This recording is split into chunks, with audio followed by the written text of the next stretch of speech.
നമസ്കാരം. ഉത്തരാഖണ്ഡ് സംസ്ഥാനത്തിലുള്ള വിവിധങ്ങളായിട്ടുള്ള ക്ഷേത്രങ്ങൾ ഇന്നലെ മിനിഞ്ഞാന്നോ ഏതോ ഒന്നോ രണ്ടോ ക്ഷേത്രത്തിൻ്റെ കാര്യമാണ് പറഞ്ഞത്. ഇപ്പം അത് കയറി പോവുകയാണ്. ഗംഗോത്രി, യമുനോത്രി, കേദാർനാഥ്, ബദരീനാഥ്, ആ മേഖലയിൽ, അമ്പലത്തിനകത്തല്ല, ആ മേഖലയിൽ മുസ്ലിങ്ങൾ കാലെടുത്ത് ചവിട്ടാൻ പാടില്ല എന്ന് പറഞ്ഞ് വന്നിരിക്കുകയാണ് ഇപ്പോൾ കാര്യങ്ങൾ. ഇന്ത്യക്ക് അകത്താണ് ഈ പറയുന്നത്. ഈ ഒരു കാര്യം ഞാനിവിടെ വീഡിയോ ഇട്ട സമയത്ത് പറഞ്ഞു, ഞങ്ങൾ എന്തിനാ അവിടേക്ക് പോകണം, ഞങ്ങൾക്ക് എന്താ അവിടെ പോയിട്ട് കാര്യം, ഞങ്ങൾക്ക് എന്തിനാ അമ്പലത്തിൽ കയറണം, ഞങ്ങൾക്ക് പുച്ഛത്തോട് കൂടിയിട്ട് ഇപ്പൊ കൂട്ടക്കരച്ചിലാണ് അവിടെ, കൂട്ടക്കരച്ചിലാണ് മുസ്ലിങ്ങൾ, കൂട്ടക്കരച്ചിലാണ് അവിടെ. ഇനി ഒറ്റ മാർഗ്ഗമേ ഉള്ളൂ. പറയുമ്പോൾ വിഷമിക്കണ്ട. ഇവിടുന്ന് ഒരുത്തനും അവൻ്റെ ഒരു കോന്തപ്പൻ മോനും കൂടിയിട്ട് പോയിട്ട് അമിത്ഷായുടെ കാല് പിടിച്ചില്ലേ എന്ന് പറഞ്ഞ് കാല് പിടിച്ചില്ലേ? വെല്ലുവിളിക്കുകയല്ലടാ വേണ്ടത്. അങ്ങനെ വെല്ലുവിളിച്ചാൽ ഇന്നത്തെ ഇന്ത്യൻ സാഹചര്യത്തിൽ, ഭാരതത്തിൻ്റെ ഇന്നത്തെ സാഹചര്യത്തിൽ നിന്റെയൊക്കെ വെല്ലുവിളി, നിന്റെയൊക്കെ അവസാനത്തെ നിലവിളിയാകാനാണ് സാധ്യത. സൂക്ഷിക്കുക.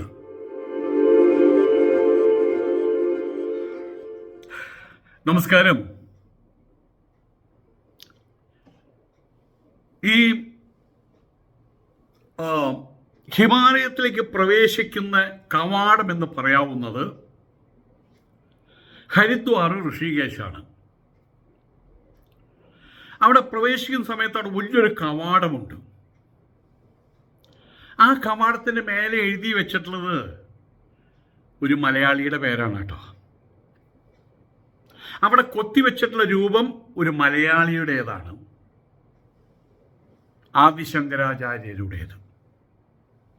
എന്നിട്ട് എഴുതി വെച്ചിട്ടുണ്ട്, ഹിമാലയത്തിലേക്ക്, സ്വർഗഭൂമിയിലേക്ക് സ്വാഗതമെന്ന്. അപ്പോൾ ഹരിദ്വാർ കഴിഞ്ഞാൽ പിന്നെ സ്വർഗഭൂമിയായി. അതിനിപ്പോൾ സനാതന പുണ്യ നഗരങ്ങളായിട്ട് പ്രഖ്യാപിച്ചിരിക്കുകയാണ്. ഹരിദ്വാർ, ഋഷികേശ്, ചമ്പ, ടെഹരി, ഉത്തരകാശി, ബദ്രീനാഥ്, കേദാർനാഥ്, ഈ സ്ഥലങ്ങൾ വലിയൊരു റീജിയനാണത്, ചെറുതൊന്നുമല്ല, വലിയൊരു റീജിയനാണ്. അവിടെ പുണ്യനഗരങ്ങളായിട്ട് പ്രഖ്യാപിച്ചിരിക്കുകയാണ്.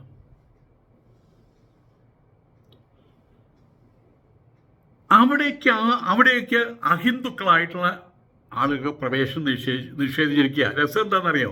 അവിടെ ക്രിസ്ത്യാനികളൊന്നുമില്ല, ഉണ്ട്, അവരുടെ മഠങ്ങളൊക്കെയുണ്ട്. ഹിന്ദുക്കളല്ലാത്തവർക്ക് ഇനി പ്രവേശനമില്ല. അവിടെ എല്ലാവരെയും കൂടി ഒരു കോൺഫെഡറേഷൻ,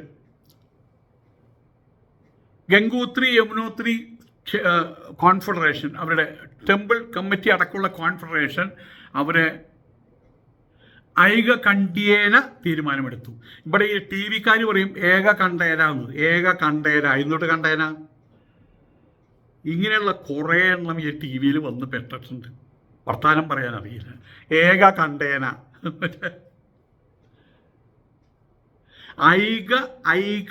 ഐകകണ്ഠേന അത് പറയാണ്ടിരുന്ന പറയാം. എല്ലാവരും ഒരുമിച്ച് തീരുമാനമെടുത്തു എന്ന് പറഞ്ഞാൽ എന്തിനാ സാഹിത്യം പറയണത്?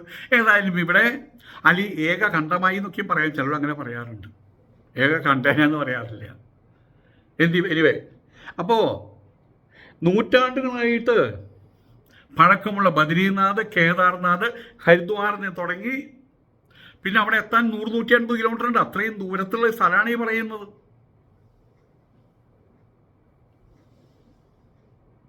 അത്രയും സ്ഥലങ്ങളിൽ ഈ വിലക്ക് വച്ചിരിക്കുകയാണ്. ഇന്ത്യ ഗവൺമെൻറ് അല്ല, അവിടെയുള്ള സന്യാസിമാരും അമ്പലങ്ങളും എല്ലാവരും കൂടെ ഒരു കോൺഫെഡറേഷൻ.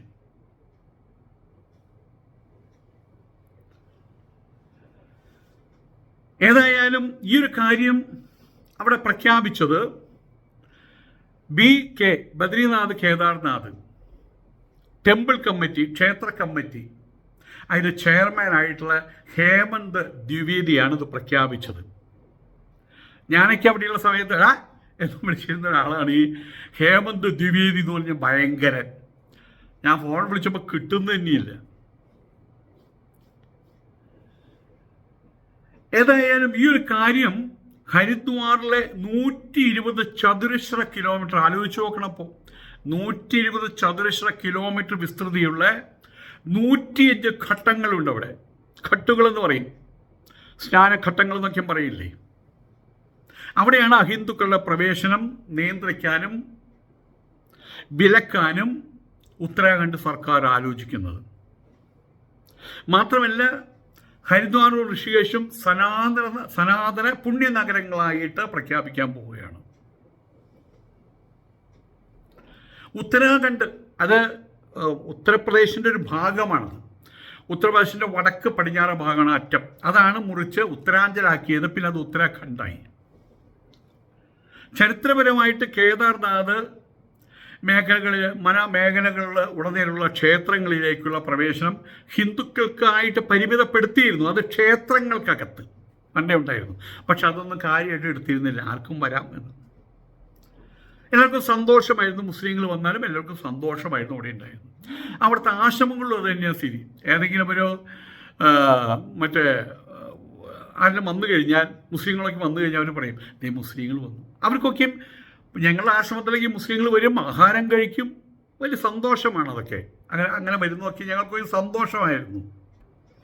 പക്ഷെ അവരിൽ അന്ന് ഒരു ഭാരതീയത. സ്വാമിയെ കാണുമ്പോൾ സ്വാമി എന്ന് വിളിക്കും. സ്വാമിയെ കാണുമ്പോൾ ദേ ചാമി എന്ന് വിളിക്കില്ല. ഇപ്പോഴത്തെ കുറേ തെമ്മാടി മുസ്ലിങ്ങൾ. ഞാൻ പറയുന്നത് ആരെക്കുറിച്ചാണെന്ന് അറിയാലോ. ചട്ടുകാല എന്ന് വിളിച്ചാൽ ചട്ടുകാലിന് മാത്രമല്ല ഏൽക്കേണ്ട ആവശ്യമുള്ളൂ. മറ്റേ 10 പേരും കൂടി പോകുന്നു. ഇതാണ് ചട്ടുകാല എന്ന് വിളിച്ചാൽ ആരാ? ആ ചട്ടുകാലം മാത്രം തിരിഞ്ഞു നോക്കിയിട്ട് അന്ന് എന്നെ ചട്ടുകാലെന്ന് വിളിക്കണം ചോദിക്കും. അപ്പം ഞാൻ മുസ്ലിങ്ങൾ എന്ന് പറയുന്നത്, കേരളത്തിൽ നിന്ന് മുസ്ലിങ്ങൾ പറഞ്ഞാൽ ആരെയാണെന്ന് ഇവിടെ എല്ലാ മുസ്ലിങ്ങൾക്കും അറിയാം എന്ന് എനിക്കറിയാം. പിന്നെ എപ്പോഴും ലവൻ്റെ പേരൊന്നും എടുത്ത് പറയേണ്ട ആവശ്യമില്ലല്ലോ. അപ്പം ആയതുകൊണ്ട് അന്ന് ഒരു ഹിന്ദുവിനെ കാണുമ്പോൾ മുസ്ലിങ്ങളുടെ ഒരു ഭാവം കിടന്ന് വരയ്ക്കാറില്ല. മുസ്ലിമിനെ കാണുമ്പോൾ ഹിന്ദുക്കൾക്ക്. പക്ഷെ ഇന്ന് എല്ലാം വരുത്തി വെച്ച വിനകളായിരിക്കുകയാണ്. സ്വയം കൃതാനർത്ഥം. അവനവൻ ചെയ്യുന്ന പിഴകൾ, അവനവൻ ചെയ്യുന്ന അനർത്ഥങ്ങൾ അത് അവരെ തന്നെ തിരിച്ചടിക്കുകയാണ് ചെയ്യുന്നത്.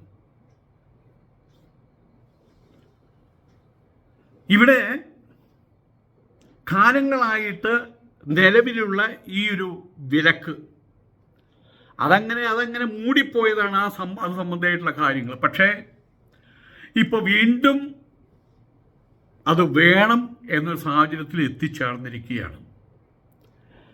ഈ ഒരു കാര്യം ഞാനിവിടെ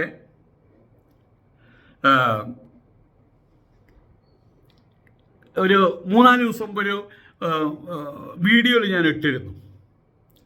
ആ ഇട്ട ഉടനെ തന്നെ അതിൻ്റെ അടിയിൽ ഞങ്ങൾ എന്തിനാ അവിടേക്ക് പോണേ, ഞങ്ങൾ എന്തിനാ ഋഷികേശിൽ പോണേ, ഞങ്ങൾ എന്തിനാ ഹിമാലയത്തിൽ പോണേ, ഞങ്ങൾ എന്തിനാ അമ്പലത്തിൽ പോണേ, ഞങ്ങൾ എന്തിനാ എന്ന് പറഞ്ഞൊരു വെല്ലുവിളിയാണ് അവിടെ വന്നത്. ഞങ്ങൾക്ക് ഏകദേവതാരാധന മക്ബറയിൽ പോയിട്ട് സാഷ്ടാംഗ പ്രണാമം നടത്തുന്ന സുന്നികളും മറ്റുള്ള ആൾക്കാരും പിന്നെ എന്തോന്ന് മറ്റേ എന്തായാലും പറയുക ഏകദേവതാരാധനയാണ്. അജ്മീറിൽ നടക്കുന്ന എന്താ? പിന്നെ ഒരു നാഗൂര ഏതോ വരുന്നുണ്ട്. അവിടേക്ക് നടക്കുന്ന എന്താ?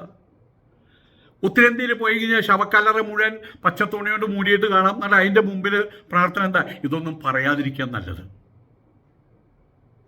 സർവം ബ്രഹ്മമയം, ബ്രഹ്മം ബ്രഹ്മസത്യം, ജഗത്ത് മുഴുവൻ മിഥ്യ.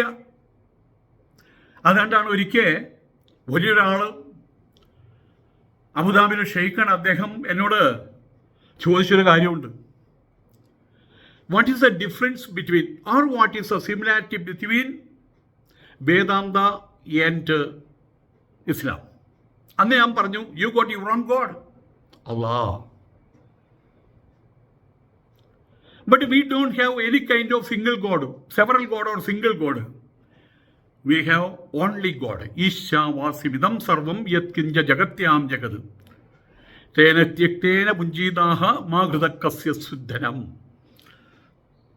ദൈവമേ ഉള്ളൂ. പിന്നെ സാധാരണക്കാർ അതിപ്പോൾ മുസ്ലിങ്ങളാണെങ്കിലും മക്ബറയോ ദഹറയോ ഇതൊക്കെയുണ്ട്, അതിനൊക്കെ ആരാധിക്കുന്നു. അതുകൊണ്ട് അത് ആ മതത്തിൻ്റെ സിസ്റ്റം അല്ല. പക്ഷെ ഇവിടെ കുറേ തലയെക്കെട്ടുകാർ ഞങ്ങൾ മുഫ്തിയാണ്, എന്നിട്ട് ഗ്രാൻഡ് മുഫ്തിയാന്നൊക്കെയും പറഞ്ഞിട്ട് ഇവരും ചെയ്യുന്നതുകൊണ്ട് ഇതാ ചെയ്തുകൊണ്ടിരിക്കുന്നത്. സ്വയം അള്ളാഹുവിൻ്റെ ബാപ്പയായിട്ട് മാറുന്ന പരിപാടികൾ. അവരൊക്കെയാണ് മറ്റുള്ള മതങ്ങളെ അനാവശ്യമായിട്ട് കുത്തി നോവിക്കുന്നതും വെല്ലുവിളിക്കുന്നതും മറ്റുള്ള മതത്തിൻ്റെ ആളുകളെ തെറി വിളിക്കുന്നതും. തിരിച്ചു കിട്ടുന്നുണ്ട്, അത് വേറെ കാര്യം. അവർ കരുതി വെച്ച് ഈ സന്യാസിമാർ മുഴുവൻ മാന്യന്മാരാ. ഏതൊരു സന്യാസി നിങ്ങൾ ചെയ്യുന്നത് ശരിയല്ല പറഞ്ഞാൽ പോടാ പുല്ലേ എന്ന് പറഞ്ഞാൽ സന്യാസി അതോടുകൂടി പൊക്കോളും. സന്യാസി ഹിന്ദിയിൽ തെറി പറയും, സംസ്കൃതത്തിൽ തെറി പറയും, ഇംഗ്ലീഷിൽ തെറി പറയും, കേരളീയെന്ന് വെച്ചാൽ മലയാളത്തിൽ തെറി പറയും. അതിപ്പോൾ അവർ പഠിച്ചുകൊണ്ടിരിക്കുകയാണ്. ഇപ്പം ഏറ്റവും രസം എന്താണെന്ന് വെച്ച് കഴിഞ്ഞാൽ കൂട്ട കരച്ചിലാണ്. ഒരു ഏരിയയിലേക്ക് മൊത്തം അവിടേക്ക്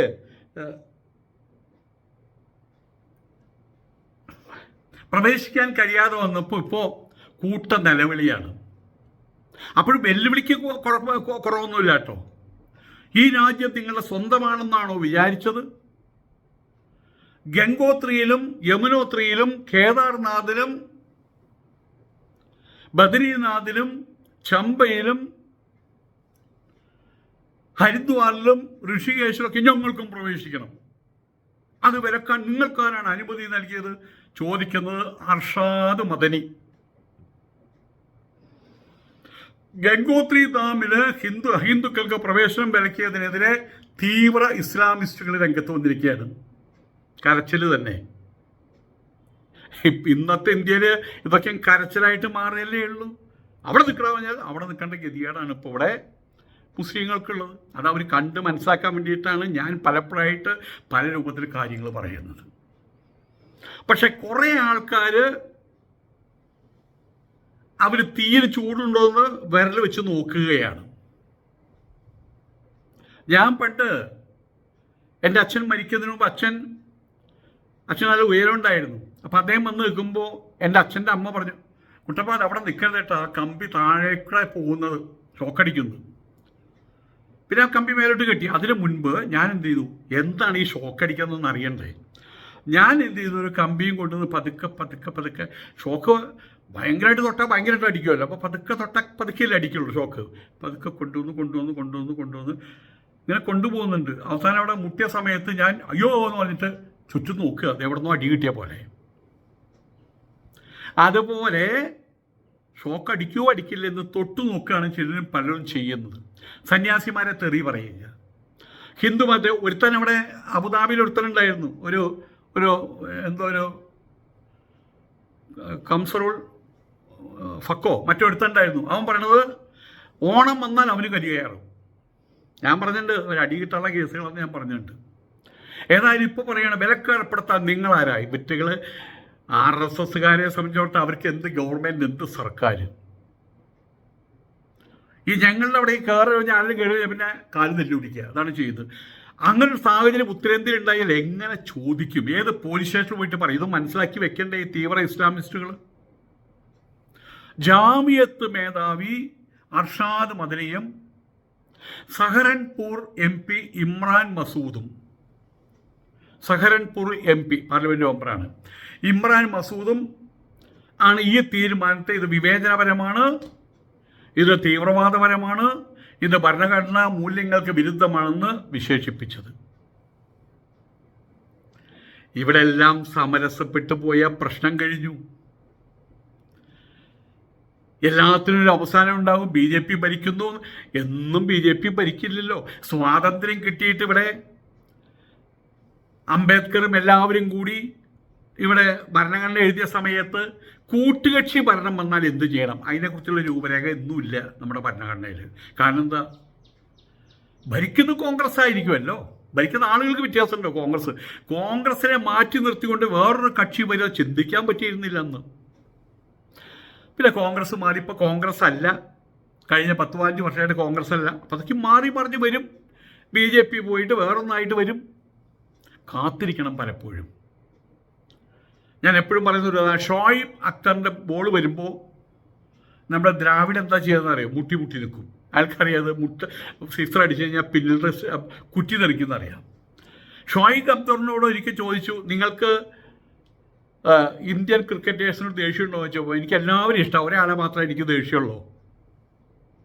ആരെയാ? ദ്രാവിഡിനെ. കാരണം എന്താ, ഇങ്ങനെ അവിടുന്ന് കറാച്ചിയിൽ നിന്ന് ഇന്ത്യ വരെയുള്ള ദൂരത്തിലാണ് ഓടി വരിക.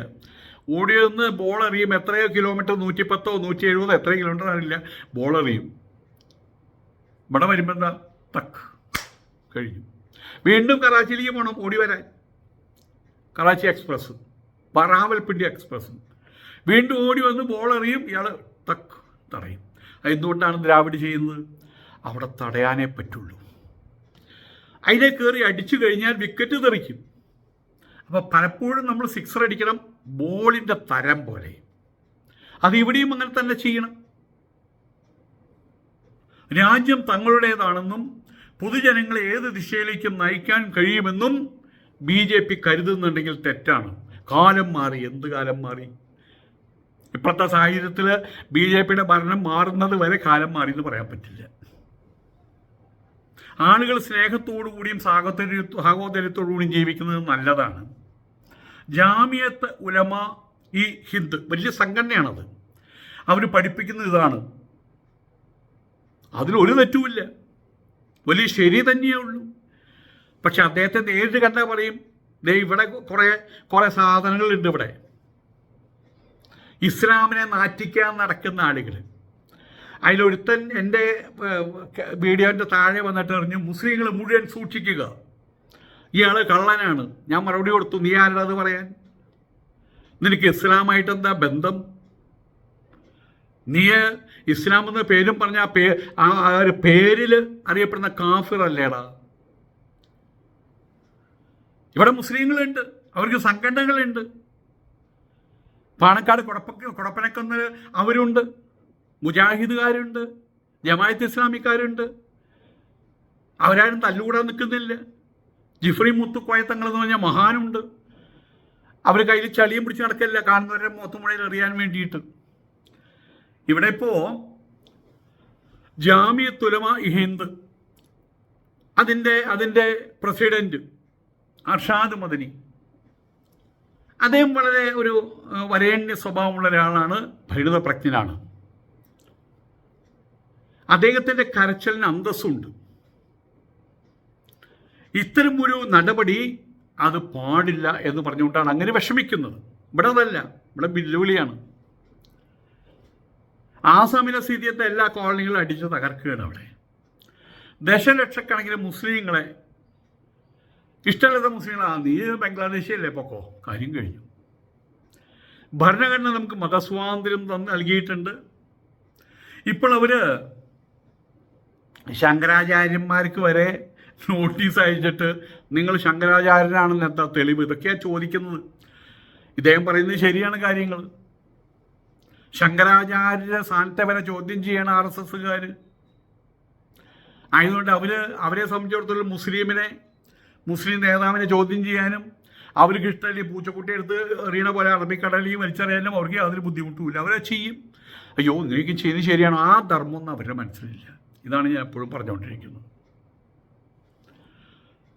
അവർ നാളെ ഹിന്ദുക്കളിലെ പല വിഭാഗങ്ങളിൽ അവരെയും ചോദ്യം ചെയ്യും, ഇവരുടെ ഒപ്പം നിൽക്കാത്ത ആളുകളെ ചോദ്യം ചെയ്യും. കാരണം അവർ ഹിന്ദുക്കളല്ല, ഹിന്ദുത്വവാദികളാണ്. അത് പോട്ടെ, നിങ്ങൾ ഹിന്ദു ആണോ? എന്നോട് ചോദിച്ചിട്ടില്ല, ഈ RSS ചോദിച്ചിട്ട് താൻ അവിടുത്തെ ഹിന്ദു ആണോ?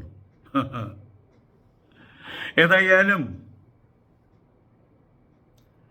ഇപ്പോൾ ഇവിടെ ആ ഒരു ഏരിയയിലേക്ക് എവിടെയും